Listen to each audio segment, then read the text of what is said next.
जुमलेबाज, वो कभी भी अनपार्लियामेंट्री नहीं हुआ। भ्रष्ट कभी भी अनपार्लियामेंट्री नहीं हुआ है। ये तरीका ठीक नहीं है आपका। जुमला जीवी कहना अनपार्लियामेंट्री हो गया है, लेकिन आंदोलन जीवी कहना अनपार्लियामेंट्री नहीं हुआ।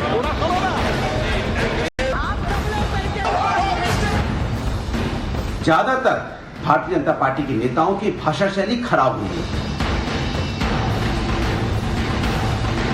देश के प्रधानमंत्री और उनकी सरकार पर फूल फेंक कर मारूंगा, क्योंकि देश के युवाओं का मुकद्दर बेरोजगारी बना दिया। तो क्या फूल को अनपार्लियामेंट्री बना देंगे आप? शायद मुझे लगता है कि अगर वो इस डिक्शनरी को पूरा पढ़ लेते तो देश की जनता में भ्रमित प्रचार न करते।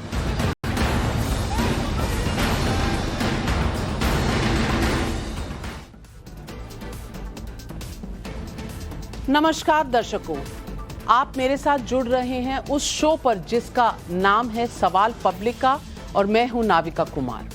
आज शो पर आपका स्वागत करती हूं और ये बताना चाहती हूं कि एक लोकतांत्रिक देश में सबसे बड़ी खूबसूरत चीज क्या होती है। मुझे लगता है कि आम लोगों की आजादी। उम्मीद करती हूं मेरे और आपके यानी दर्शकों के ख्याल इस मुद्दे पर एक जैसे होंगे। ये आजादी इस बात की होती है जिसमें आप अपनी ही चुनी हुई सरकार से दिक्कत होने पर पूरी ताकत से उसका विरोध करते हैं। इस विरोध को आवाज देने के लिए लोकतांत्रिक प्रणाली में विपक्ष होता है। संसदीय लोकतंत्र में विपक्ष की आवाज आम लोगों के विरोध की आवाज मानी जाती है। ये विरोध सरकार के फैसले, उसकी नीति, उसके आचरण, उसके व्यवहार सबको लेकर होते रहते हैं और इस विरोध के सांकेतिक शब्द भी होते हैं। कुछ शब्द ऐसे होते हैं जो घंटे भर के भाषण पर भारी पड़ जाते हैं। जैसे मान लीजिए कि हम आप किसी से बात करते करते जिसमें कोई तथ्य नहीं होता तो कहते हैं बेकार की बात मत करो। अब 1 घंटा लग सकता है कुछ और कहने में, लेकिन एक शब्द है बेकार की बात मत करो जिसमें पूरा सार निकल के आ जाता है। अब कोई ये कहे कि बेकार शब्द क्यों बोला, तो आप क्या कहेंगे? भारत की संसद में अब बेकार शब्द असंसदीय है। इसे रिकॉर्ड से हटा दिया जाएगा। दर्शकों, मैंने सालों तक पार्लियामेंट कवर किया है। हमने संसद की कई ऐतिहासिक बहसें भी सुनी हैं। सत्ता विपक्ष में कई तीखी नोक झोंक भी देखी है। वो मंजर भी देखा है जब अटल बिहारी वाजपेयी जी की सरकार 1 वोट से गिर गई थी और क्या भाषणबाजी हुई थी। कई कानून बनते हुए भी हमने देखे हैं और रद्द होते हुए भी देखे हैं। लेकिन आज सुबह जब ये खबर मिली कि संसद में असंसदीय शब्दों की नई लिस्ट तैयार हुई है, जिसमें कई शब्दों का इस्तेमाल संसद में होने पर उसे कार्रवाई का हिस्सा नहीं माना जाएगा। मतलब संसदीय तरीके से आपके लिए इन शब्दों का मतलब नहीं रह जाएगा, आप इन्हें इस्तेमाल ही नहीं कर सकते। मतलब अब ये शब्द ना बोले जा सकते हैं।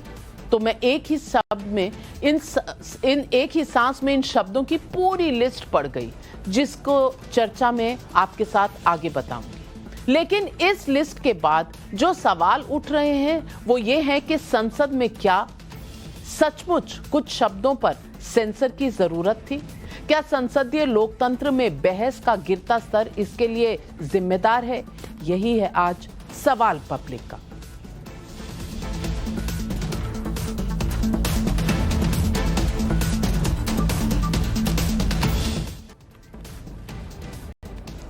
मैं इस मामले में आगे बात करूं उससे पहले लोकसभा सचिवालय के फैसले पर कैसी कैसी टिप्पणी राजनीतिक पार्टियों से आई हैं वो आपको दिखाना चाहती हूं। सबसे पहले तृणमूल कांग्रेस की सांसद महुआ मोइत्रा का ट्वीट देखिए। बैठ जाइए, प्रेम से बोले, लोकसभा और राज्यसभा की नई असंसदीय शब्दों की सूची में संघी शब्द शामिल नहीं है। मूल रूप से सरकार ने विपक्ष द्वारा इस्तेमाल किए गए सभी शब्दों के इस्तेमाल को रोकने के लिए ये काम किया है। कैसे भाजपा भारत को नष्ट कर रही है और उन पर प्रतिबंध लगा रही है, ये महुआ मोइत्रा ने कहा। अब इसके बाद महुआ मोइत्रा के बाद शिवसेना की सांसद प्रियंका चतुर्वेदी ने एक ट्वीट किया। उन्होंने कहा, यह पुराना मीम याद आ गया, अगर करें तो क्या करें, बोले तो क्या बोले, सिर्फ ये कह सकते हैं वाह मोदी जी वाह। मीम अब हकीकत सा लगता है। उसके बाद राहुल गांधी ने तो इस लिस्ट को नए भारत की नई डिक्शनरी बता दिया। ऐसे दर्जनों ट्वीट हैं, लेकिन मैं कुछ लोगों की बातें भी आपको सुनाना चाहती हूं जो सामने आकर खुद इस पूरी लिस्ट की बहिष्कार कर रहे थे। आइए सुनिए। ये देखकर लगता है कि सरकार बखूबी जानती है कि उनकी क्या क्या खूबियां हैं, और एक ऐसी अजीब सी लिस्ट सामने आई है जिसमें जुमला जीवी कहना अनपार्लियामेंट्री हो गया है, लेकिन आंदोलन जीवी कहना अनपार्लियामेंट्री नहीं हुआ। भ्रष्ट कभी भी अनपार्लियामेंट्री नहीं हुआ है। आप झूठ बोल रहे हो, आप नौटंकी कर रहे हो बार बार। जब यही लोग ऑपोजिशन में थे, भारतीय जनता पार्टी, कांग्रेस की सरकार थी, ये सारे लफ्ज हमारे खिलाफ यूज होते थे।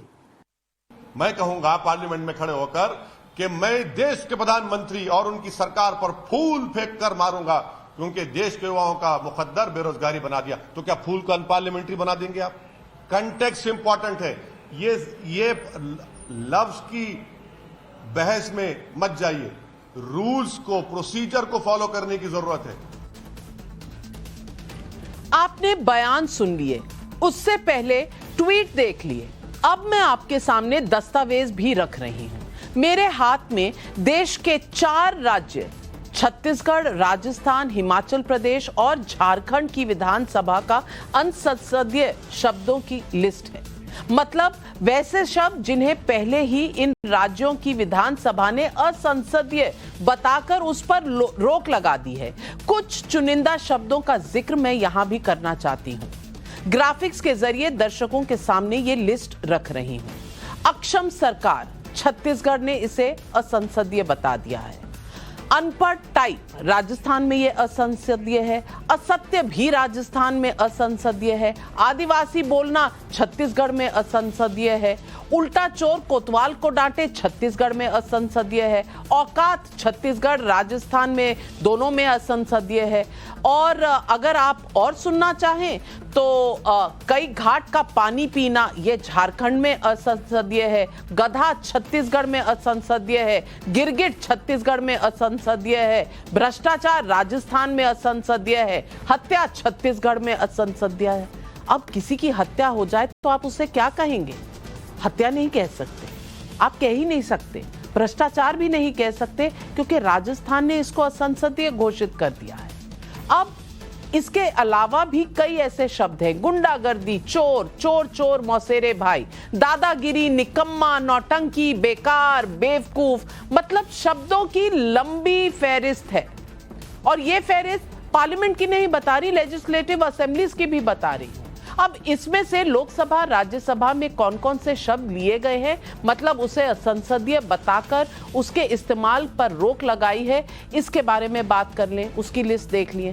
काला सत्र, दलाल, खून की खेती, दोहरा चरित्र, निकम्मा, नौटंकी, ढिंडोरा पीटना, बहरी सरकार, चिलम लेना, छोकरा, कोयला चोर, गोरू चोर, चरस पीते हैं, सांड, खालिस्तानी, विनाश पुरुष, तानाशाही, तानाशाह, अराजकतावादी, गद्दार, अपमान, गिरगिट, गूंज, घड़ियाली आंसू, असत्य, अहंकार, काला दिन, काला बाजारी, खरीद फरोख्त, दंगा, दलाल, बेचारा, संवेदनहीन, जुमला जीवी, बाल बुद्धि, ये सारे शब्द असंसदीय हो गए हैं। ये तो हिंदी के शब्द हुए, लेकिन अंग्रेजी के भी कुछ चुनिंदा शब्द हैं जिन्हें इस लिस्ट में रखा गया है, जैसे कि कोविड स्प्रेडर, ये तो बोल नहीं सकते आप। और स्नूपगेट, ये भी आप नहीं बोल सकते क्योंकि असंसदीय है। सेक्सुअल हैरेसमेंट वर्ड नहीं आप यूज कर सकते। चीट, करप्ट, ये भी नहीं यूज कर सकते। अब सेक्सुअल हैरेसमेंट को क्या बोला जाएगा मुझे पता नहीं, और मेरे लिए ये मुद्दे की बात है क्योंकि मैं महिला हूं और महिलाओं की कई चीजें, सेक्सुअल हैरेसमेंट एक उसमें बड़ा मुद्दा है, ऑफ क्राइम्स अगेंस्ट वीमेन। अब इस बात को आप क्या पार्लियामेंट में उठा नहीं सकते? ये सवाल है। हमारे दिल में और कई ऐसी महिलाओं के दिल में। जाहिर है ये लिस्ट आते ही सियासी तूफान उठना ही था। उसके बाद स्पीकर ओम बिरला ने अपने सामने आए और उन्होंने इसे लेकर सफाई भी दी। क्या कहा, जरूर सुनिए। किसी भी शब्दों को बैन नहीं किया गया है। जिन शब्दों को उस समय कार्रवाई के अंदर स्पंज किया गया है, चाहे लोकसभा हो, चाहे राज्यसभा हो, चाहे राज्य की विधानसभा हो, उसका संकलन जारी किया है। अब इससे जो पब्लिक के सवाल उठ रहे हैं, आइए उन सवालों पर एक नजर डालते हैं। सबसे पहला सवाल, संसद में असंसदीय शब्द रोकने पर हंगामा कितना जायज? सवाल नंबर 2, असंसदीय शब्दों पर रोक सबके लिए, विपक्ष को क्यों ऐतराज? और सवाल नंबर 3, भ्रष्टाचार को भ्रष्टाचार, हत्या को हत्या, चोर को चोर नहीं कहें तो क्या कहें? और सवाल नंबर 4, असंसदीय शब्द के साथ संसद में अमर्यादित आचरण रोकना ज्यादा जरूरी नहीं है क्या?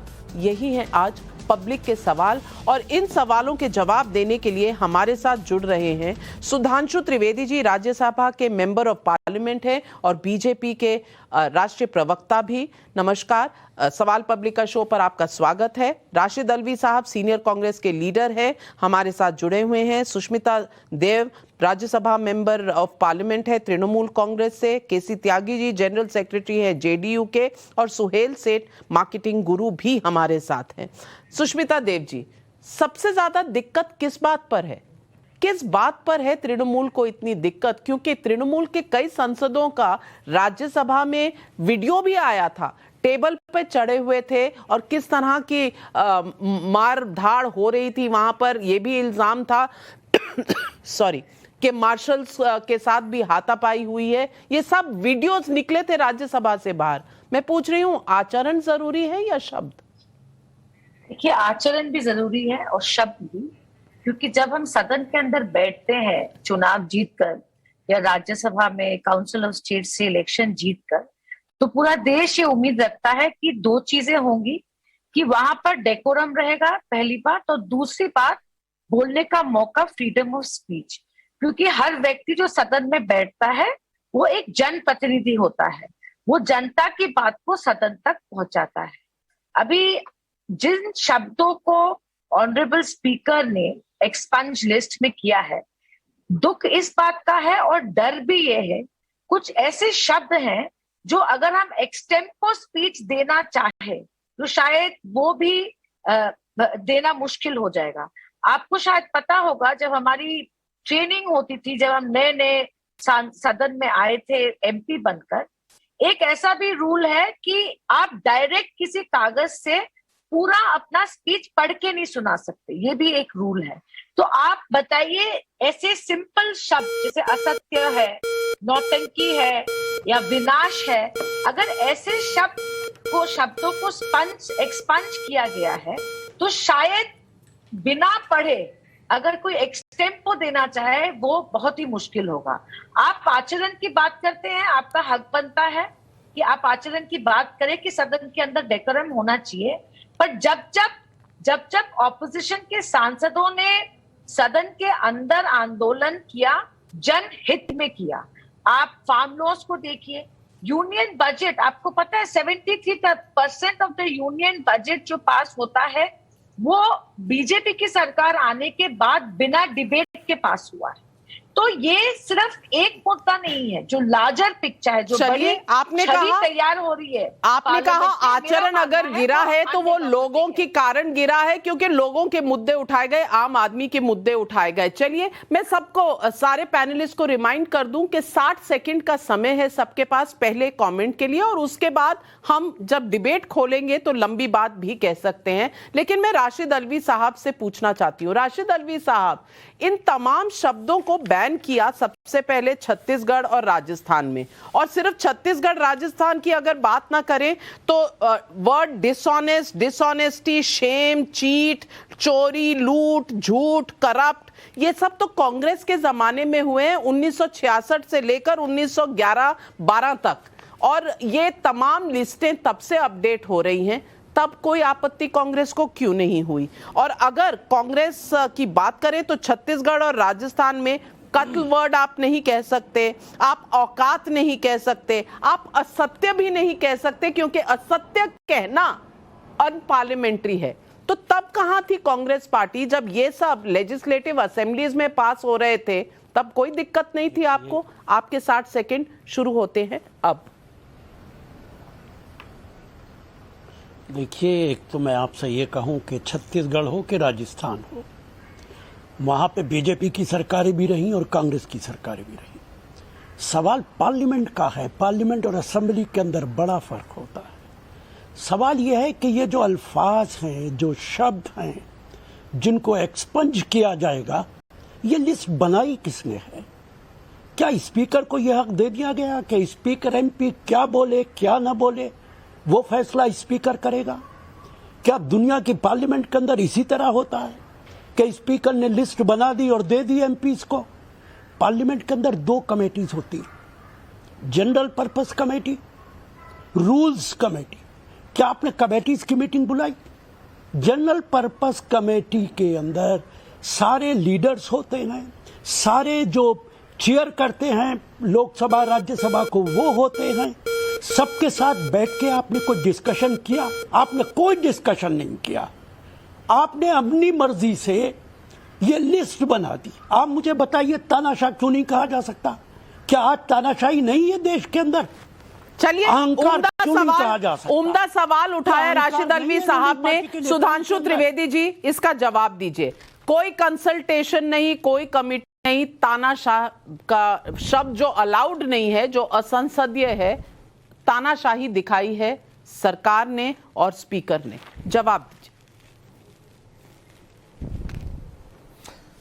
देखिए, राशिद अल्वी साहब बहुत वरिष्ठ नेता हैं, परंतु मैं ये कहना चाहूंगा, मान्यवर, आप ऐसा क्यों बोल रहे हैं? पूरा सत्य बोलिए ना कि देश की संसद और 29 राज्यों की विधानसभाओं ने इन शब्दों को असंसदीय किसी न किसी समय पे किया है। 1954 से निरंतर प्रकाशित होते रह रहे हैं। 2010 से यह परंपरा रही कि प्रतिवर्ष प्रकाशित होते हैं, और पिछले 1 वर्ष में जितने हुए सबका रेफरेंस आया है। और यह बात लोकसभा अध्यक्ष ने बिल्कुल स्पष्ट की है, ना ये बैन है ना एक्सपंज हो रहे हैं, ये सिर्फ एक रेफरेंस के लिए आता है। और इसमें 1200 से अधिक पेज हैं, और अगर एक पेज पे 100 मान लेंगे तो 12,000 से अधिक शब्द आ जाएंगे। ये केवल संदर्भ है, और जिसमें आप कंसल्टेशन नहीं करें साहब। सभी राज्य विधानसभाओं का तो इसमें रिटर्न में रेफरेंस है, तो कंसल्टेशन का तो विषय समाप्त हो गया। ये तो सिर्फ कंपाइलेशन ऑफ डाटा है जो कि सबसे मिलकर है। और दूसरी बात, अगर हम कहें संसदीय असंसदीय बोलने की बात है, तो जिस जिस प्रकार के शब्दों का प्रयोग आपने पूरे और आचरण किया है, मनसा वाचा कर्मणा जो है वो एक अलग विषय है। सिर्फ अंत में सिर्फ यही कहता हूं, अभी देखिए राघव चड्ढा जी दिखा रहे थे, नाविका जी, अरे ये तो वो पार्टी है जिसने कहा था सारी संसद चोर है। अब बताइए, ये लोग आके प्रवचन देने लगे। तो कम से कम इतना यथार्थ देखने के बाद फैक्ट के ऊपर हम लोगों को जवाब देना चाहिए। केसी त्यागी जी, आप भी वरिष्ठ पार्लियामेंटेरियन रह चुके हैं, संसद में आपका लंबा कार्यकाल रहा है। मैं पूछना चाहती हूं, क्या आचरण शब्दों से ज्यादा जरूरी है या शब्द आचरण से ज्यादा जरूरी है? और अगर बात की जाए दोहरे मापदंड की, जो कि स्वयं एक अनपार्लियामेंट्री वर्ड है, क्योंकि ये असंसदीय डिक्लेयर कर दिया गया है, मैं दोहरा मापदंड इस्तेमाल नहीं कर सकती, पर ये कम से कम पार्लियामेंट नहीं है। टाइम्स नाउ पर सवाल पब्लिक की डिबेट है, टाइम्स नाउ नवभारत पर, तो शायद ये शब्द अलाउड है। लेकिन भ्रष्टाचार जैसा शब्द अगर नहीं इस्तेमाल होगा, हत्या जैसा शब्द अगर नहीं इस्तेमाल होगा, तो आप छत्तीसगढ़ की असेंबली में तो गुजारा कर सकते हैं, लेकिन संसद में आप उसी पर लेक्चर देने लग जाएंगे। क्या ये दोहरे मापदंड नहीं है, केसी त्यागी जी? नहीं नविका जी, एक तो मुझको कम उम्र में ही 9वीं लोकसभा में आने का सौभाग्य मिला, जिसमें अटल बिहारी वाजपेयी थे, चौधरी चरण सिंह थे, जॉर्ज फर्नांडीज थे, माफ करना चौधरी चरण सिंह उसमें नहीं थे, राजीव गांधी थे, उसमें सोमनाथ चटर्जी थे, उसमें और भी कई पार्टियों के विद्वान नेता थे। तो उस समय इस तरह की ना तो गर्मा गर्मी थी और न इन शब्दों का इस्तेमाल था। और इन शब्दों का इस्तेमाल कब होता है? जब तर्कों का अभाव होता है। इसी संसद ने और राज्यसभा ने डॉक्टर लोहिया, मधु लिमय, अटल बिहारी वाजपेयी, हिरेन मुखर्जी, सोमनाथ चटर्जी, बसंत साठे, आडवाणी जी, भूपेश गुप्ता जैसे पार्लियामेंटेरियन देखे हैं जिनके समय में तर्कों की तो बौछार होती थी, लेकिन ऐसे शब्दों की बौछार नहीं होती थी। Number 1। Number 2, this is not Congress versus BJP. ये मैं एक लिस्ट बाद में आपको दिखाऊंगा नविका जी। ये 1200 पेज की किताब है, जरा कैमरा इस पे लगा दीजिए, और हर पेज पर करीबन कोई 20-25 शब्द हैं जो अनपार्लियामेंटेरियन हैं। ये मोदी जी के प्रधानमंत्री बनने के बाद राशिद भाई नहीं आया, ये 2009 का है, जो आपके ही शासन काल के दौरान आया है, और इसमें करीबन को 20-25 हजार वर्ड हैं जो अनपार्लियामेंटेरियन हैं।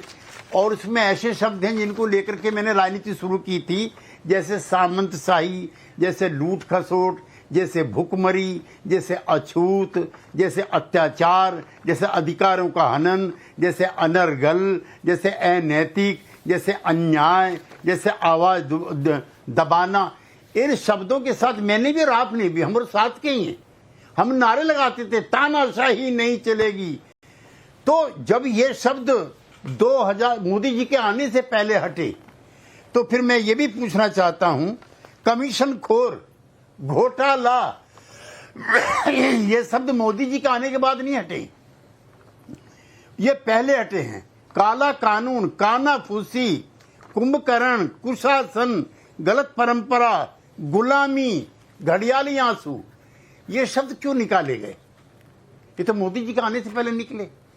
असल में इस बहस को अगर कांग्रेस वर्सेस बीजेपी ना करके संसदीय प्रणाली में जो आई कमियां खामियां हैं, भाषाओं का जिस तरह से अवमूल्यन हुआ है, शब्दों की जिस तरह से काट छांट हुई है, अगर उसको हम लाएं इसमें तो ज्यादा बेहतर होगा। बिल्कुल सही कहा। मैं बिल्कुल इसे कांग्रेस बीजेपी नहीं कर रही, मैं इसलिए कर रही हूं क्योंकि विपक्ष ने आपत्ति जताई है और स्पीकर साहब ने एक वक्तव्य दिया है और तमाम विपक्षी दलों ने बहुत रिजर्वेशन और बहुत ओपन रिजर्वेशन दिखाई है। मैं बिल्कुल इसे कांग्रेस वर्सेस बीजेपी नहीं करना चाह रही, पर मैं एक पॉलिटिक्स से अलग भी एक व्यू लेना चाहती हूं। और सुहेल सेठ जी, मैं आपको आमंत्रित करती हूं, क्या आपको लगता है कि ये अनपार्लियामेंट्री वर्ड्स या असंसदीय भाषा जिसे कहा जाता है, जिसकी इतनी लंबी चौड़ी किताब बनी हुई है जो केसी त्यागी जी ने अभी दिखाई, और अब वो ऑनलाइन 1100 पेज की एक पूरी लिस्ट है जिसमें कई शब्द ऐसे हैं, क्या ये सेंसरशिप है? क्या ये एक गैग ऑर्डर है? By the way, gag order जो कहा जाता है वो गैग शब्द भी अनपार्लियामेंट्री है। मैं पूछना चाहती हूं कि ये सेंसरशिप है या ऑपोजिशन, विपक्ष इसे बढ़ा चढ़ा कर बता रहा है? क्योंकि हिपोक्रेसी इस बात की है, दोहरा मापदंड इस बात का है कि संसद के अंदर जो बिहेवियर होना चाहिए, जो कॉन्डक्ट होना चाहिए, वैसा नहीं।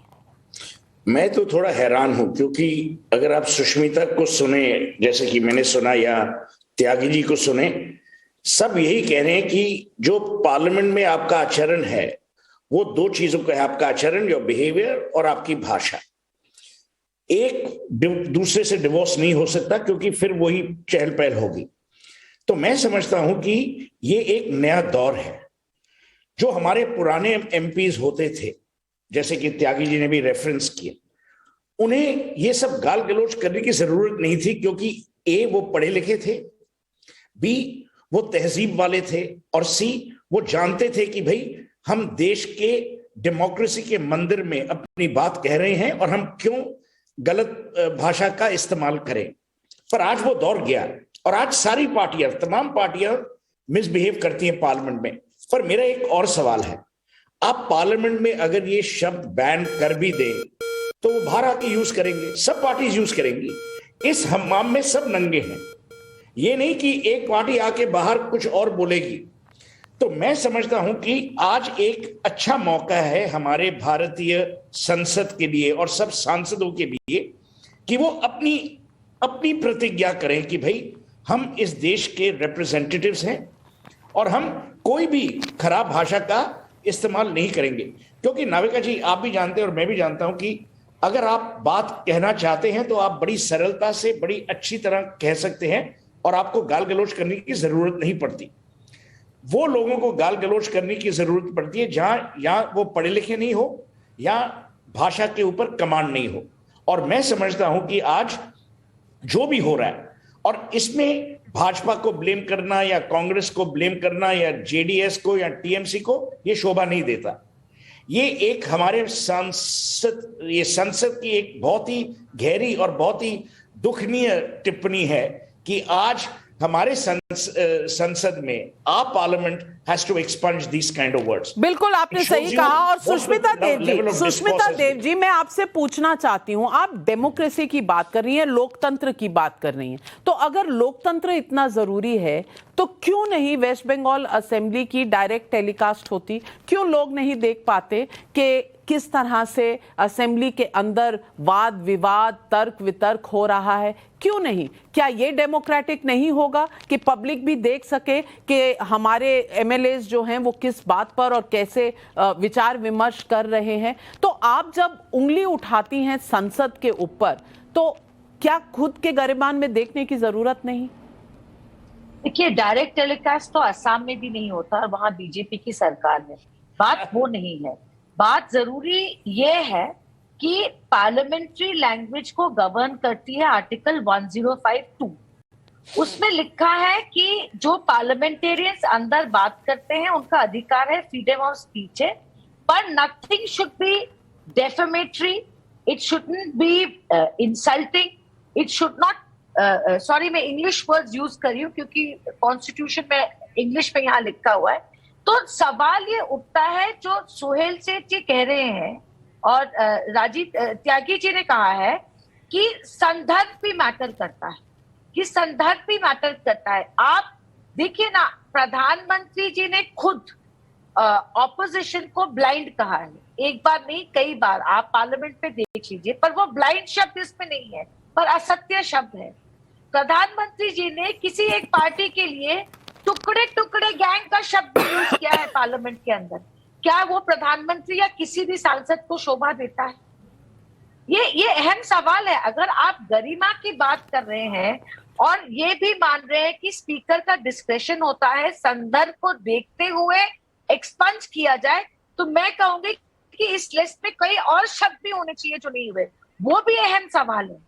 कोई सांसद जीतने के बाद सदन में बैठ के, चाहे वो राज्यसभा हो या चाहे वो लोकसभा हो, उसकी यही मांग रहती है कि मेरे पार्टी के टाइम लिमिट में मुझे डिबेट करने का मौका मिले। पर अगर इतने common words like hypocrisy, like sexual harassment, अगर ऐसे शब्द को भी एक्सपंज करेंगे स्पीकर, तो एक बहुत बड़ा सवाल उठ जाता है कि हम सदन के अंदर बोलेंगे किस तरह से। जवाब दीजिए सुधांशु त्रिवेदी जी, क्योंकि सुष्मिता देव ने जिन शब्दों का रेफरेंस दिया है वो उनका सीधा सवाल ये है कि जो शब्द प्रधानमंत्री या बीजेपी यूज करे उन्हें एक्सपंज नहीं करा जाएगा, उन्हें असंसदीय नहीं कहा जाएगा, लेकिन जो विपक्ष कहे उसे असंसदीय कहा जाएगा। जवाब दीजिए इल्जाम का। नाविका जी, मैं उदाहरण देना चाहता हूं। इसमें इन शब्दों की सूची में एक शब्द यह भी है जो असंसदीय कह दिया गया है, वो है बाल बुद्धि। अब बताइए, बाल बुद्धि किसके लिए कहा गया होगा? इसके लिए बहुत बुद्धि लगाने की जरूरत नहीं है भारत की राजनीति में, और किसने बैन किया होगा यह भी बात समझा जा सकता है। इसलिए मैं कह रहा हूं, यदि शब्दों के प्रयोग और उसके ऊपर हम बात करेंगे तो समस्या हम लोगों के लिए भी है। बहुत सारी चीजें ऐसी हैं। हिपोक्रेसी तो अब वो एक अलग विषय है कि हिपोक्रेसी किधर ज्यादा दिखाई पड़ती है, कि एक तरफ ममता जी चंडी पाठ करती थी, जयंती मंगला काली कहती थी, और महुआ मोहत्रा के बयान पे मौन धारण कर लेती थी। तो अब हमारे लिए भी समस्या, हम हिपोक्रेसी वर्ड कैसे प्रयोग करेंगे? इसलिए वह विषय अपनी जगह। मैं एक बात बताना चाहता हूं, उनका, इन लोगों का संसद के प्रति आचरण क्या है? मनसा वाचा कर्मणा, ये आज आके संसदीय लोकतंत्र की दुहाई दे रहे हैं। सीएए का कानून संसद में पास किया, राज्य विधानसभाओं ने उसके खिलाफ कानून प्रस्ताव पास कर दिया। असंभव, ये हो ही नहीं सकता। राशिद अल्वी जी और केसी त्यागी जी जैसे वरिष्ठ सांसद बैठे हुए हैं, ये तो इनके मन का भाव था संसद के प्रति। अब वचन क्या है? नेता प्रतिपक्ष ने बोला संसद के अंदर कि भारत की संसद धारा 370 पे कानून नहीं बना सकती। ये वचन था। असदुद्दीन ओवैसी ने कहा कौन होती है भारत की पार्लियामेंट ट्रिपल तलाक पे कानून बनाने वाली? यह भारत की संसद का वचन था। ये जो मैंने अभी दिखाया, जो पार्टी करी थी सारी संसद चोर है, ये इनका वाचा था। अब कर्मणा क्या था कि राज्यसभा के स्पीकर की कुर्सी पे चढ़ गए, माइक तोड़ दिया, फाइल फेंकी, हिंसक हमला किया और उसके बाद कह रहे हैं कि साहब ये हमारा संसदीय लोकतंत्र है। तो जिन लोगों ने अपने मन, वचन और कर्म तीनों से यह उदाहरण प्रस्तुत किए हों, यदि वो आकर कहें, और सुष्मिता जी ने बहुत अच्छी बात कही, ये टुकड़े टुकड़े बात कहना अच्छा लगता है क्या? सुष्मिता जी बिल्कुल, ये मोदी जी की बोटी बोटी काट दूंगा ये शब्द अच्छा लगता है, और बाकी हिटलर की मौत और कुत्ते की मौत शब्द अच्छा लगता है। मैं चुनौती से और विनम्रता से कहता हूं, भारत की राजनीति में कभी भी हमारे किसी भी नेता ने किसी दूसरे नेता की मौत की कामना की हो या टुकड़े टुकड़े करने की बात कही हो। केसी त्यागी जी बैठे हैं, जिस जमाने में इंदिरा जी ने इमरजेंसी लगाई थी तब भी कभी इंदिरा जी की मौत की कामना और टुकड़े टुकड़े करने की कामना नहीं हुई। इसलिए ये जो मर्यादा का अवमूल्यन 2007 के बाद हुआ है, मौत के सौदागर से लेकर आज तक, उसने यह समस्या अधिक उत्पन्न की। और जहां तक टेक्निकल बात है वो तो बताया कि सारा का सारा रेफरेंस है। अब अपमान शब्द जो है अगर असंसदीय है, कोई बेइज्जती बोल दे तब। अब शर्म शब्द अगर असंसदीय है, अब उसमें लज्जा बोल दे तब। अब हम ये कहते हैं लज्जा तो बंगाली में भी है, हिंदी में भी है। जी मैंने तो बंगला बोली है, मैंने तो हिंदी नहीं बोली। इसलिए ये टेक्निकल चीजों के आधार के ऊपर अगर आप बहस करें तो इसका कोई बहुत आधार नहीं। राशिद अल्वी जी, सवाल सीधा है कि असंसदीय भाषा और ये गिरावट जो स्टैंडर्ड में हुई है, और हमने वो तस्वीरें भी देखी जो राज्यसभा में तस्वीरें दिखा रही हैं कि राज्यसभा के चेयरमैन, वाइस चेयरमैन के, डेप्यूटी चेयरमैन के ऊपर जाकर लोगों ने किताब खींचने की कोशिश की है और माइक हटाने की कोशिश की है। ये सब इस संसद में ही हुआ है। और इसके अलावा मौत का सौदागर से लेके बोटी बोटी कर देंगे, ये शब्दावली किसकी है? ये किसकी शब्दावली है? तो उंगली उठाने से पहले क्या कांग्रेस को भी इस बात का अंदाजा नहीं होना चाहिए? देखिए, मैं दो बातें आपसे कहना चाहूंगा। एक तो असेंबलीज का और पार्लियामेंट का मुकाबला मत कीजिए। असेंबलीज के अंदर जो बिहेवियर होता रहा है वो हम सब अच्छी तरह जानते हैं। अब जहां तक सवाल पार्लियामेंट का है, पार्लियामेंट के अंदर वेल में आना ये कोई पहली बार नहीं हो रहा। भारतीय जनता पार्टी के लोग, मैं लोकसभा में भी रहा हूं और राज्यसभा में भी रहा हूं, बीजेपी के लोग सबसे ज्यादा वेल के अंदर आते थे जब हमारी सरकार थी। और मैं आपसे बड़े अदब के साथ ये भी कहना चाहूंगा कि जो वर्ड्स एक्सपंज करने की बात हो रही है उसका और एमपीज के बिहेवियर का कोई रिश्ता नहीं है। क्या इन अल्फाज को एक्सपंज करने से आप एमपीज का बिहेवियर बदल देंगे? ये मुमकिन नहीं है। जो एमपीज वेल में जाते हैं वो अपनी मर्जी से कभी नहीं जाते। केसी त्यागी भी बैठे हैं, सुधांशु भी बैठे। अगर पार्टी का नेता कहेगा कि वेल में चले जाओ तो वो वेल में जाएंगे। अगर नेता नहीं कहेगा वो वेल में नहीं जाएंगे। मैं पार्लियामेंट्री पार्टी का लीडर भी रहा हूं, मेरा तजर्बा है। फैसले लीडर्स करते, एमपीज को टिकट चाहिए, एमपीज को लड़ने के लिए नहीं, तो पैसा चाहिए। तो आप कह रहे हैं सुष्मिता देव जी, डोला सेन जी और तमाम लोग जो वहां थे राज्यसभा में, आप आचरण की बात कर रहे हैं। तो मैं पूछ रही हूं सुष्मिता देव जी, टीएमसी के कई नेताओं का नाम भी लिया गया था राज्यसभा में, क्या इन सबको ऑर्डर दिया गया था नेताओं द्वारा कि आप जाकर इस तरह से डेप्यूटी चेयरपर्सन के सामने किताबें फाड़िए, उनका माइक छीनिए? तो इससे मैं संदर्भ की बात करती हूँ।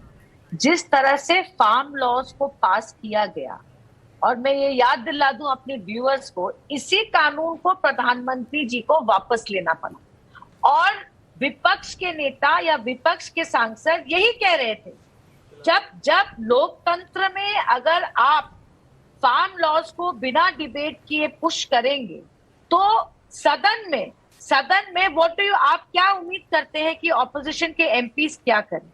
और देखिए, अनपार्लियामेंट्री वर्ड जो सुधांशु जी कह रहे हैं, दीदी और दीदी का जवाब भी मिला और लोकतंत्र में डेमोक्रेटिकली मिला। इसलिए आचरण हो, शब्द हो, जो आप बार बार कह रहे हैं, मैं बिल्कुल मानती हूँ दोनों का ठीक सही तरीका होना एक डिग्निटी और डेकोरम पार्लियामेंट में होना चाहिए। पर इट इज मैं ये कहना चाह रही हूं, जब बिल के बाद बिना स्टैंडिंग कमेटी को भेज के पास किया जाता है, बिना डिबेट के पास किया जाता है, तब आप ये देश भी उम्मीद रखता है ऑपोजिशन से, जो बार-बार कि आप चढ़ जाएंगे डेप्यूटी चेयरमैन के, आप चढ़ जाएंगे, किताबें फाड़ेंगे, माइक खींच देंगे, ये लोग आपसे एक्सपेक्ट करते हैं, आप जस्टिफाई कर रही हैं। मैं एक चीज कह दूं, जब किताबें फाड़ा जाता है या फाइल उठाया जाता है तो लोग देखकर उनको लगता है कि ये क्यों हो रहा है, पर एक साधारण सिटीजन को शायद समझने में थोड़ा वक्त लगता है कि ये किस लिए हो रहा है, क्योंकि रूल आफ्टर रूल पार्लियामेंट में नहीं माना जा रहा है और वो सरकार के दबाव। सुधांशु त्रिवेदी जी, आप मजबूर करते हैं, यानी कि सुष्मिता जी कह रही हैं, जस्टिफाई कर रही हैं कि सरकार रूल तोड़ती है, इसीलिए वो मजबूर हो जाते हैं कि उन्हें इस तरह के कदम संसद के अंदर उठाने पड़ते हैं। जवाब दीजिए। पहले तो मैं बता दूं कि उनको लगा कि प्रधानमंत्री जी ने दीदी और दीदी बोला तो ये गलत था, और ममता जी ने रैली में छी छी थू थू थू थू छी छी बोला तो वो बड़ी संसदीय भाषा थी। अब मैं दूसरी बात कह रहा हूं, ये सुष्मिता जी बोल क्या रही हैं, आप सांसद हैं, अगर सांसद यह आचरण दिखाएंगे, यदि उन्हें लग रहा है कि उनकी बात नहीं सुनी जा रही है, वो माइक उठा लेंगे, फाइल फेंकेंगे, तो कल के दिन कोई दूसरा व्यक्ति तो पत्थर भी फेंकने लगेगा, वो भी जस्टिफिकेशन है, कल के दिन वो डंडा भी उठा लेगा, वो भी जस्टिफिकेशन है। किस प्रकार के स्तर तक आकर अपनी बात को जस्टिफाई करने का प्रयास, और मंशा क्या थी, मैं नाविका जी उदाहरण देता हूं। पिछला बजट सत्र था, बजट सत्र पे बजट पे डिस्कशन हो रहा है, और ये क्या कह रहे थे कि महंगाई पे, अर्थव्यवस्था पे डिस्कशन कराइए। अरे भाई, वाइस प्रेसिडेंट साहब ने, चेयरमैन राज्यसभा ने, डिप्टी चेयरमैन ने बार बार कहा बजट सत्र चल रहा है, आपको जो अर्थव्यवस्था पे बोलना हो आप बोल सकते हैं, आपके हिस्से में जो टाइम अलॉटेड है आप पूरा महंगाई पे बोलिए। बजट सेशन में तो फाइनेंस पे ना, हमें बजट पे चर्चा नहीं होने देनी है, हमें कहना है कि यहां अर्थव्यवस्था और महंगाई पे अलग से चर्चा करो। यह दिखाता है। और फार्म लॉस पे सुष्मिता जी, फार्म लॉस सबसे ज्यादा तो उठाया था पंजाब में ना, सबसे समर्थन किया था कांग्रेस ने, क्या रिजल्ट आया पंजाब में? साफ कांग्रेस में नहीं, अकाली दल ने उठाया साफ। सबसे बड़े नेता जो थे, नाम नहीं लूंगा उनका, पंजाब के, जमानत जब, तो वो एक अलग विषय है जो आप कह रहे थे कि कितना इको। और हमारे उत्तर प्रदेश के जो सबसे बड़े किसान नेता थे, वो अपने गांव में उतना वोट नहीं पा पाए बूथ पे, जिससे ज्यादा लोग उनकी पंचायत में बैठे रहते थे। मतलब कि इकोसिस्टम क्या था और जमीनी यथार्थ क्या था, ये दोनों अलग है। इसलिए राजनीतिक पक्ष अलग और संवैधानिक पक्ष अलग रख के विचार करें तो बेहतर रहेगा। मैं इस वक्त पब्लिक के कई सवाल आ रहे हैं और केसी त्यागी जी हाथ भी उठा रहे हैं, मैं आपके पास आ रही हूं। चतुर वर्मा रायपुर से और अजय कुमार उत्तराखंड से पूछ रहे हैं सवाल, आइए सुनते हैं इनके सवाल।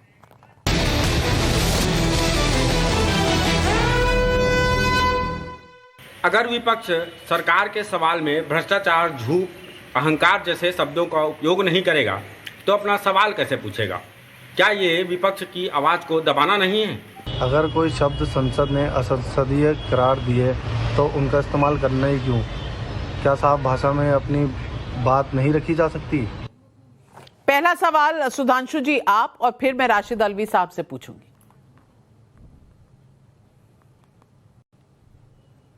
नहीं, मैं बिल्कुल उनकी बात से सहमत हूं। भाई, हम लोग के लिए भी ये समस्या है कि अगर घनघोर भ्रष्टाचार कहीं पर हो रहा है और हम उस राज्य में भ्रष्टाचार वर्ड नहीं बोल पाएंगे तो हमारे लिए तो बहुत बड़ी समस्या है।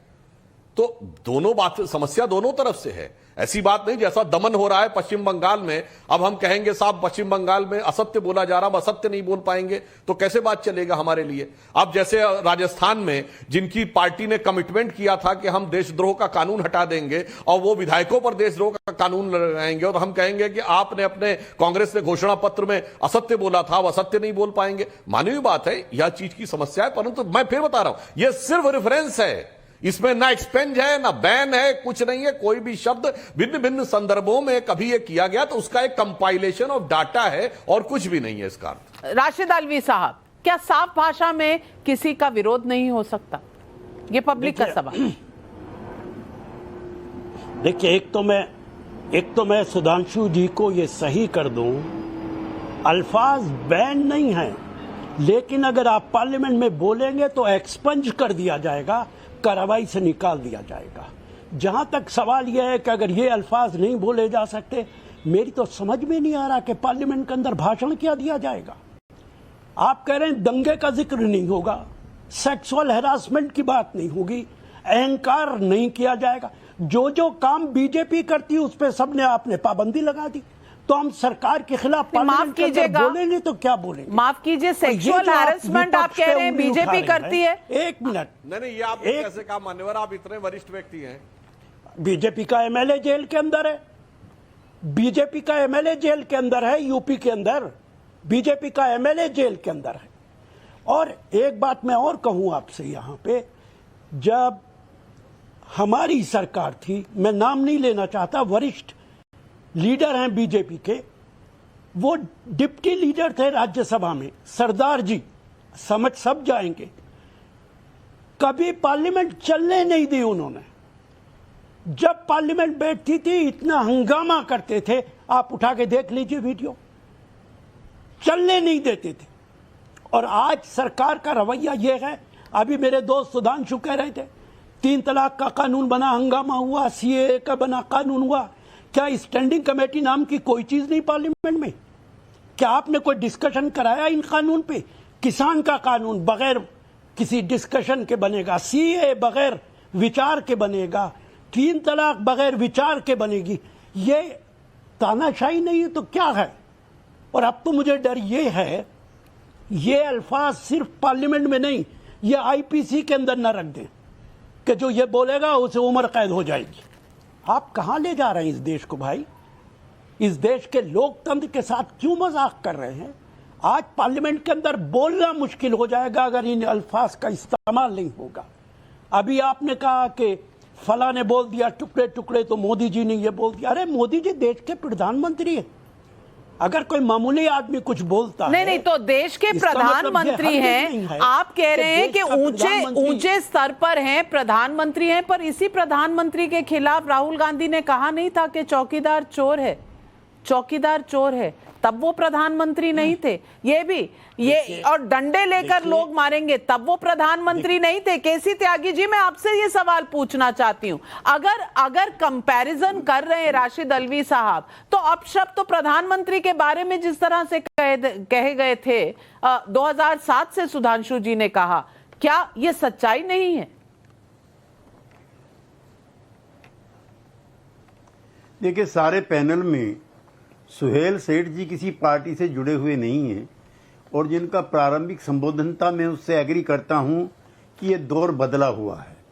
मुझको नबिका जी उस लोकसभा में जाने का सौभाग्य प्राप्त हुआ है जो इस देश की सबसे सेंसेशनल लोकसभा रही है, 9th लोकसभा, जिसमें इंदिरा जी के सुपुत्र भी एमपी थे, और इंदिरा जी के जो हत्यारे थे बेअंत सिंह, उनकी पत्नी भी उसी लोकसभा में थी। उसी में राम जन्मभूमि और बाबरी मस्जिद का विवाद था, उसी में मंडल और कमंडल का विवाद था। लेकिन भाषण होते थे, विजय राजे सिंधिया बोल रही थी, इधर से आरिफ मोहम्मद खान बोल रहे थे, और दोनों फिर बाद में गले मिल रहे थे कि सबने अपने अपने मन की बात की है। एक दिन भी ऐसा नहीं हुआ कि राजीव गांधी के मन में अपनी मृत मां के प्रति जो ममता थी वो उजागर हुई हो, और उन्होंने अकाली दल की उस सांसद महिला के लिए भी कोई अप्रिय बात की हो, या बेअंत सिंह की जो विडो थी उसने कोई खराब बात की हो। हम वीपी सिंह जी के साथ थे, और कांग्रेस पार्टी भी उस समय हमारे खिलाफ थी, भाजपा से भी हमारी नाराजगी थी, लेकिन अडवाणी जी स्पीच देते थे उधर से वीपी सिंह जी देते थे, लेकिन ऐसी कड़वाहट नहीं थी जैसा विषाक्त वातावरण और शब्दों का अवमूल्यन इन पिछले दिनों में हुआ है। हम चाहते हैं, हम सब पार्लियामेंटेरियन हैं छोड़ करके सेठ जी को, हम कम से कम कांग्रेस बीजेपी की बात छोड़ करके जो शब्द नुकीले हैं, जो शब्द कटखने हैं, उन शब्दों पर बैठ करके राशिद भाई तय करें। कोई विदेशी लोग नहीं है, और ये भी कॉमनवेल्थ की जो पार्लियामेंट है जिसके आप हिस्से रहे, ये उसके शब्द हैं, कुछ शब्द विधानसभाओं से लिए गए हैं। और संसद तो गर्म होगी, अगर सड़क गर्म है, डॉक्टर लोहिया ने कहा, तो संसद भी गर्म होगी, लेकिन ये शब्दावली नहीं होगी। मैं खत्म करूंगा नबिका जी, डॉक्टर लोहिया भाषण दे रहे थे एक बार लोकसभा में, और वो महिलाओं पर भी बोल रहे थे, तारकेश्वरी सिन्हा भी एमपी थी, उन्होंने कहा आपको क्या पता, आप तो पुरुष हैं और आपकी तो शादी भी नहीं हुई है। डॉक्टर लोहिया ने कहा आपने मुझे मौका कहाँ दिया शादी करने का। आज का ये भाषा संभव है? तारकेश्वरी सिन्हा जी उठी, हंसी और बैठ गई। तो वो हास्य और विनोद भी आज कम हुआ है। मैं चाहता हूं जो पुरानी परंपराएं थी वो श्रेष्ठ थी और उनका चलन अब भी जारी है। बहुत सही कहा आपने। और आपके जितना लंबा तो नहीं, पर काफी संसद में बहस मैंने भी देखी है। और वाजपेयी जी का 13 दिन का जो कार्यकाल था, फिर 13 महीने का, और एक वोट से जब उनकी सरकार गिरी थी, मैंने वो दौर भी देखा है पार्लियामेंट कवरेज के दौरान। और मैंने देखा है कि किस तरह भाषण में, इस शब्दावली में और इतने अच्छे भाषण में नोक झोंक। और मुझे अब भी याद है कि गिरधर गोमन जो बने थे और उड़ीसा के चीफ मिनिस्टर, वो लोकसभा से रिजाइन नहीं किया उन्होंने और आकर वोट भी दिया, जिसकी वजह से वाजपेयी जी की सरकार गिरी थी। फिर भी बिना कड़वाहट के अगर हारे हैं और एक वोट से हारे हैं और उस वोट को चुनौती भी दे सकते थे, शायद कोर्टों में जा सकते थे, वाजपेयी जी ने ऐसा नहीं किया। और उन्होंने भाषण देते देते कहा मैं जा रहा हूं अपना त्याग पत्र राष्ट्रपति जी को देने। सुहेल सेठ, हमने ये दौर भी देखा है। और आज पब्लिक पूछ रही है, पुणे से किरण येवलेकर का सवाल है, यदि शब्दों की मर्यादा बनाए रखने के लिए संसद को इतने शब्दों की लिस्ट बनानी पड़ रही है, तो क्या यह सदन में बहस के गिरते स्तर का प्रतीक नहीं है? राजस्थान से के शर्मा का सवाल है, जिस सदन में माइक उखाड़े जाते हैं, हाथापाई की जाती है, वहां कुछ शब्दों को असंसदीय करार देने के से क्या हो ही जाएगा। और फतेहपुर शेखावटी राजस्थान से श्याम सुंदर वर्मा का सवाल है, कहते हैं कि संसद लोकतंत्र का मंदिर है, तो लोकतंत्र के मंदिर में अमर्यादित भाषा पर रोक से क्या दिक्कत है? ये पब्लिक सवाल पूछ रही है। और सुहेल सेठ जी, मैं आपका जवाब चाहती हूं, क्योंकि बाहर से देखने वाले संसद को आज किस तरह देख रहे हैं? मैं बहुत ही ऑप्टिमिस्टिक किस्म का इंसान हूं। मैं समझता हूं कि वो दौर वापस आएगा, क्योंकि हमारे जो सांसद हैं वो रिस्पॉन्सिबल हैं। ज्यादातर वो भी जानेंगे कि भाई इतना क्रोध, इतना गुस्सा, इतनी गाल गलोच से कुछ नहीं होगा। आप ना तो देश चलाएंगे, ना आप संसद को चलाएंगे।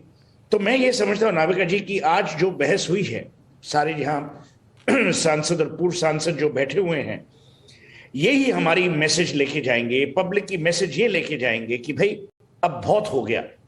वो वाला दौर वापस लाओ, जहां प्यार से आप बात कह सकते थे, जहां कविता से आप कठोरता प्रकट कर सकते थे, गाली से नहीं। आपको याद होगा Piloo Mody, he used sarcasm and satire. वो भी दौर आएगा। ये नहीं कहना उचित कि भाई अब वो दिन गए और बुरे दिन आएंगे। मैं ये भी नहीं कहूंगा कि अच्छे दिन, ताकि कोई और पॉलिटिकल पार्टी मेरा अपमान करे। पर मैं ये समझता हूं कि जो भी होता है इस मंथन से अच्छा ही निकलेगा। और मेरी आशा है कि अच्छा जी, वो सुबह कभी तो आएगी। अब वो मेरे को नहीं मालूम जी, वो तो सुधीर मिश्रा को मालूम है। मैं सिर्फ आपको ये बोल सकता हूं कि मेरा सवाल सुष्मिता देव जी से था, क्योंकि आप और हम तो सिर्फ देख सकते हैं, उम्मीद कर सकते हैं, कामना कर सकते हैं, करना तो सांसदों ने है। तो मैं सुष्मिता देव जी से पूछ रही हूं, क्या वो सुबह कभी तो आएगी जब तृणमूल कांग्रेस और बीजेपी और कांग्रेस एक साथ बैठकर स्तर ऊपर ले जाएगी? नाविका जी, मेरा ये मानना है कि मैं 16th लोकसभा में थी, अभी मैं राज्यसभा में हूँ। कई ऐसे भाषण भी रखे गए हैं जो याद करने वाले हैं। सो टू से पार्लियामेंट में कुछ नहीं होता और हमेशा इस तरह की नेगेटिव चीज को भी देखना ठीक नहीं है। पर ये जरूर मेरे में डर है कि अगले सत्र में जब मैं भाषण दूंगी, मुझे कई बार सोचकर और शायद लिखकर लाना पड़ेगा, क्योंकि कुछ ऐसे शब्द शामिल है कि शायद हमें चुप कराने की ये एक साजिश है, मुझे ऐसा लगता है। पर मैं ये कहूंगी कि कई ऐसे भाषण भी सदन में दिए गए हैं, राज्यसभा में हो या लोकसभा में हो, साजिशों का है आप पे इल्जाम। आप क्या कहेंगे आज जवाब में सुष्मिता जी को, राशिद अल्वी साहब को?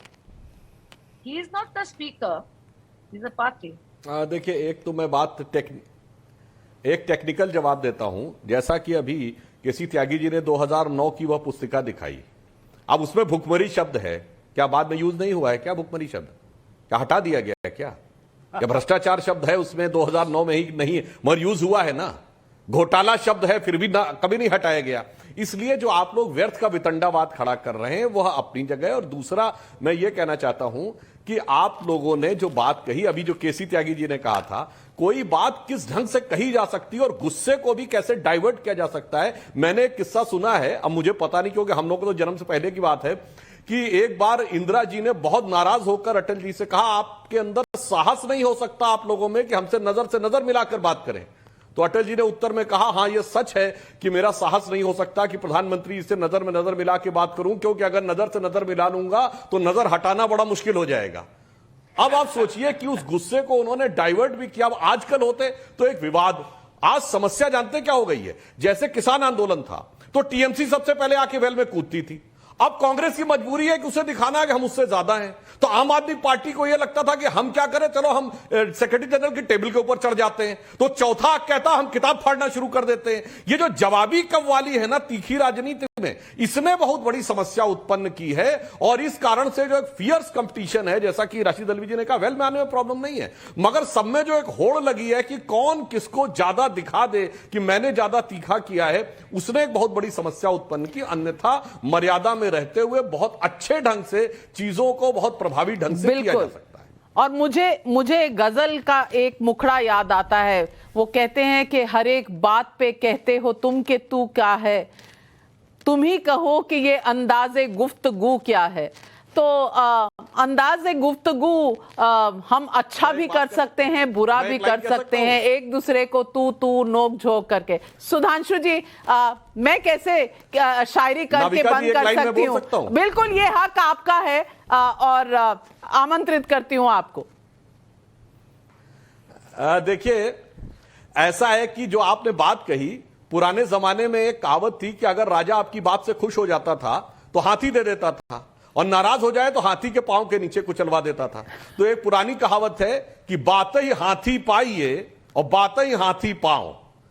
तो बात से आप हाथी, राजनीति में भी ये है, अगर बात अच्छे ढंग से कहेंगे तो जनता आपको जैसे हाथी के होदे पर चढ़ाया जाता था वैसे चढ़ा देगी, और अगर अनुचित कहेंगे तो जैसे पैर के नीचे कुचलना था वैसे कुचल दिया जाएगा। सभी नेता, सभी राजनीतिक व्यक्ति इस व्यक्ति बात को ध्यान रखें तो बहुत बेहतर होगा। बिल्कुल, आज बहुत सकारात्मक आज बहस हुई है और उम्मीद करते हैं कि संसद का जब सत्र शुरू होगा सोमवार से, मॉनसून सेशन, इसी तरह की हम बात करेंगे, सकारात्मक बात करेंगे, लोगों की बात करेंगे, नोकझोंक भी करेंगे, लेकिन करेंगे तो मर्यादा के अंदर। भारतीय संविधान के अनुच्छेद 105 और 194 में संसद और सांसद को कई तरह के विशेष अधिकार प्राप्त हैं। ये विशेष अधिकार इसलिए हैं कि वो बिना रोक टोक के आम लोगों के हित में, देश हित के मुद्दों पर अपनी बात खुलकर रखें। लेकिन व्यवहार मर्यादा में हो, ये बहुत जरूरी है। उनके शब्द मर्यादा में बंधे हों। लेकिन पिछले कुछ सालों में इसमें चौतरफा गिरावट हर किसी ने महसूस की है। मुझे याद है कि जब कुछ सांसदों ने महिला आरक्षण बिल का विरोध करते हुए कुछ महिलाओं के लिए परकटी शब्द का इस्तेमाल किया था। अभी अभी किसान बिल के विरोध में संसद में टेबल पर चढ़कर हो रहे हंगामे को देश भर ने देखा है। यूपी की असेंबली में कल्याण सिंह सरकार को बचाने के लिए क्या हुआ था, दुनिया के सामने एक नजारा है जो कभी नहीं भुलाया जा सकता। इसलिए जब माननीय अपनी मर्यादा लांघते हैं तो फिर संसदीय लोकतंत्र में संविधान निर्माताओं ने उन्हें मर्यादा में रखने के लिए भी तंत्र बनाया है। आज उसी तंत्र का इस्तेमाल हुआ है। हालांकि मेरा नजरिया यह है कि संसद या विधानसभा में माहौल ऐसा हो जिसमें यहां तक पहुंचने की नौबत ही ना आए। मैंने पूर्व प्रधानमंत्री वाजपेयी को संसद में बोलते हुए सुना है, पूर्व प्रधानमंत्री चंद्रशेखर को भी बोलते हुए सुना है, कांग्रेस के कई दिग्गज नेताओं को अपनी बात रखते हुए देखा है। कितनी तीखी बहस होती थी, लेकिन शब्दों की लक्ष्मण रेखा में कभी भी कोई पार नहीं करता था। आचरण की लक्ष्मण रेखा कोई नहीं लांघता था। उम्मीद है हमारे सांसद विधायक जरूर इसे समझेंगे कि ऐसी नौबत क्यों आ गई और आज पब्लिक क्यों पूछ रही है सवाल।